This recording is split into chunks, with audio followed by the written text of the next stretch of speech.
Hello and welcome. Today, we're going to be detectives. We're on the hunt for a fascinating scientific mystery, the search for the biological fingerprints of anxiety.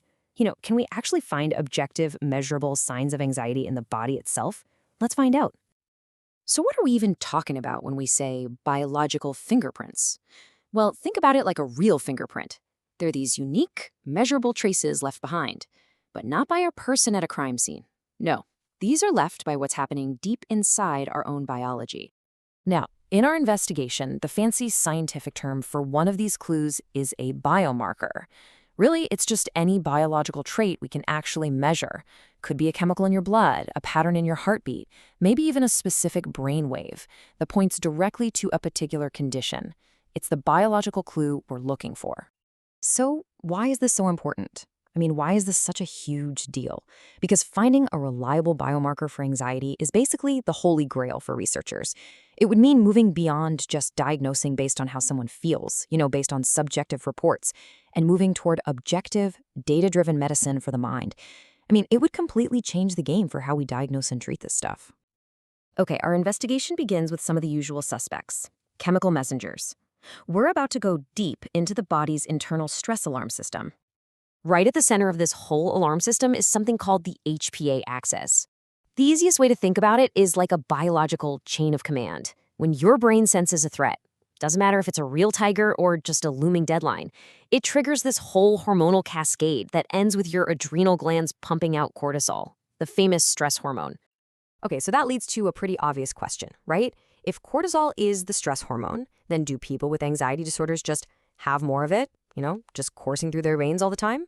It seems like a simple, totally logical clue to follow.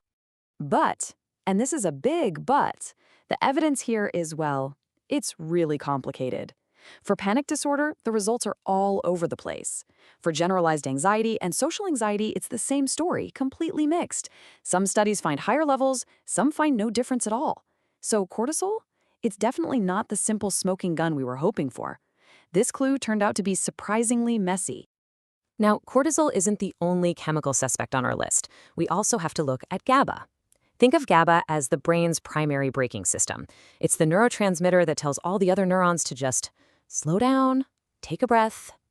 It's so important, in fact, that a lot of common anti-anxiety medications actually work by boosting GABA's calming effect. But just like with cortisol, when we try to pin it down as a single biomarker, the evidence, it gets complicated. All right, let's move on to our next clue. And this one takes us into a completely different and honestly kind of surprising territory: the immune system. We're talking about our body's own defense force against invaders. To really get this link, we need to open up a very specific case file on a condition called PANDAS. It's this really fascinating and sometimes controversial disorder where a common childhood infection seems to suddenly trigger severe OCD symptoms, like almost overnight. So the theory behind it has this wild name: molecular mimicry. Here's how it works. A kid gets a normal strep infection. Their immune system does its job and makes antibodies to fight the bacteria. That's great. But, and here's the twist, in a bizarre case of mistaken identity, those same antibodies also start attacking a part of the brain called the basal ganglia. It's basically friendly fire. And that attack then triggers this sudden, intense onset of OCD. And here's where the evidence gets really compelling. Get this. One study found that a remarkable 64% of kids with PANDAS had these specific brain-attacking antibodies. Now, compare that to just 9% of kids who had the same strep infection but didn't develop any psychiatric symptoms. That is a huge difference. It's a powerful, tangible link between the immune system and the brain. Okay, our third and final clue moves away from chemicals and antibodies and tunes into the body's own electrical signals. We're going to listen in on the chatter coming from the heart and the brain. Let's start with the heart. We all know that feeling of a racing heart when we're anxious, but scientists are listening for something way more subtle. They're not just looking at the speed of the heartbeat, but the tiny little variations in the rhythm between each beat. This is called heart rate variability, or HRV. So a healthy, calm nervous system has a high HRV. That means the time between heartbeats is always changing and adapting. It's flexible.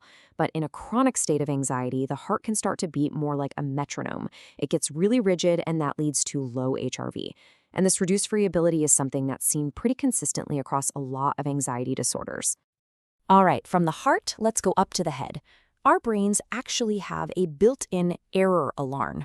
It's an electrical signal that fires off the instant we realize we've made a mistake. Scientists can actually measure this using an EEG, and it turns out this little alarm system might be tuned very, very differently in different disorders. And what's so fascinating is just how differently this alarm system seems to be tuned. So in OCD, that error signal is often hyperactive. The alarm is just screaming that something is wrong, which could be what drives all that constant doubt and checking. But then you look at something like trichotillomania or hair pulling disorder, and the signal is often reduced. The alarm might be too quiet to even register. This is a super powerful clue that could one day help us tell the difference between conditions that might otherwise seem pretty similar.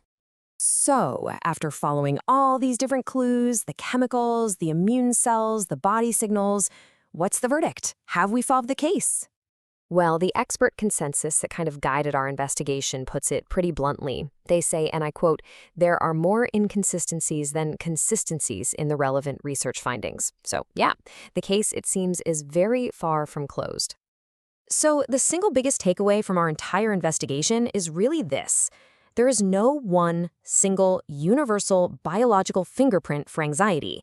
We didn't find one culprit. We found a whole network of suspects. Instead, we found this really complex web of clues. We saw those inconsistent signals from stress hormones. We found that surprising and really powerful link to the immune system in specific cases like pandas. And we saw those revealing patterns in our heart rhythms and our brainwaves. So at this point, you might be thinking, okay, great. So it's all just a big, complicated mess.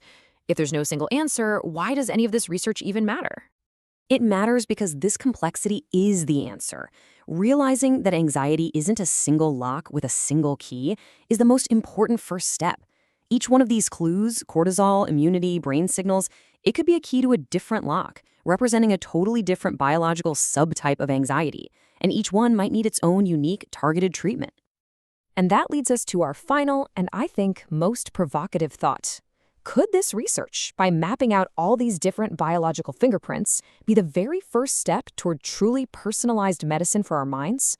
A future where treatment is tailored not just to our symptoms, but to our own unique biology. Now that is the ultimate prize at the end of this investigation. Thanks for joining the case.